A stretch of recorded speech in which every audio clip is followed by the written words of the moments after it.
the betting, the not so much anymore, is more down to my own fault. I need to get studying again to get the edge back. But yeah, it's a great product.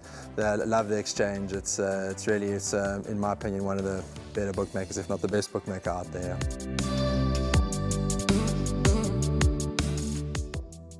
Race number 2 will kick off the Pick 6, and note the 7 races. 13:35 is the big one, and it's a maiden handicap as we pull up the field. Again, 13:35, 25-2.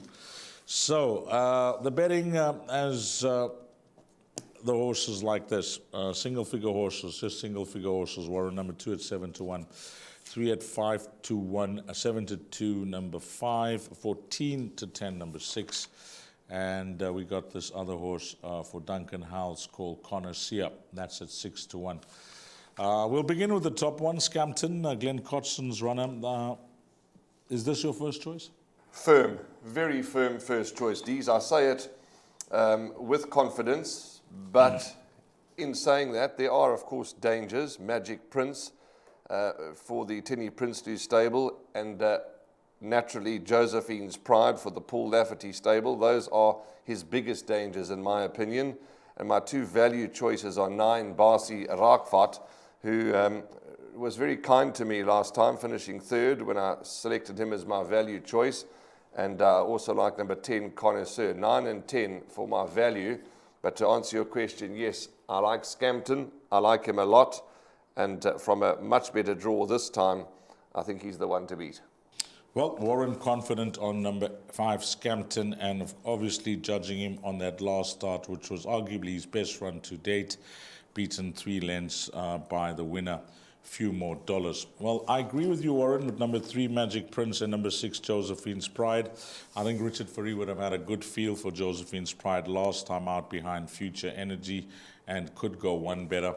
Of these 3 runners, that are the only 3 runners that I'll be including in the Pick 6, numbers 3, 5, and 6. I'm going to go with the value at Magic Prince. You mentioned the draw swing around last time out was the key for number 5, Scampton, improving. Have a look at Tinny Prinsloo's runner. 10 out of 12, 9 out of 13, 12 out of 12, and now gets the good draw of 3. And I think another plus is that, Tinny's a small yard. He mentioned that he's only got, 11 horses the last time I interviewed him, but he's won the Beach Beauty Mile. It takes some doing to find a horse to win that race. I know that it's no group race or anything, but it takes some doing to find a young horse to, beat some of your better 3-year-olds in your province. So Sereno has been doing some work with Tinny behind the scenes, and he's enjoying it a lot, even though there are few horses, and he's got to know this horse very well. And this horse has been in the noms a few times in a few races, and he just has had bad luck with the draws. And abracadabra, for this race meeting, he drew 3, and that's all they were waiting for. They're waiting for a good draw, because that's what he needs. You get no help with a horse that's battling to get that maiden win, but is such an honest individual, and now you get the draw. You need a lot to go your way to win a maiden if you are a consistent horse but can't put your head in front. And I think that could be the key on Wednesday with number 3, Magic Prince. I'll tell you this, 5-1 won't last. This horse will start for shorter than 5-1, but a lot of respect for numbers 5 and 6. But in the Pick 6, 3, 5, and 6 for me. Okay, so 3, 5, and 6, Dees' numbers for race 2.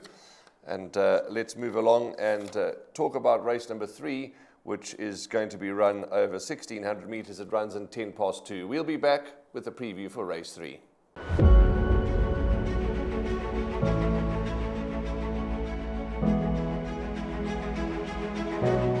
It's Donovan Everett from Cape Racing, and I'd just like to say it's an absolute pleasure to be involved with Intrabet and Cape Breeders in this golf day today here at Pearl Valley. It's fantastic for the industry to see all the relevant stakeholders coming down and having a good time and networking, and it's exactly what the industry needs right now in terms of moving forward and recreating some positivity to take us forward into the next year.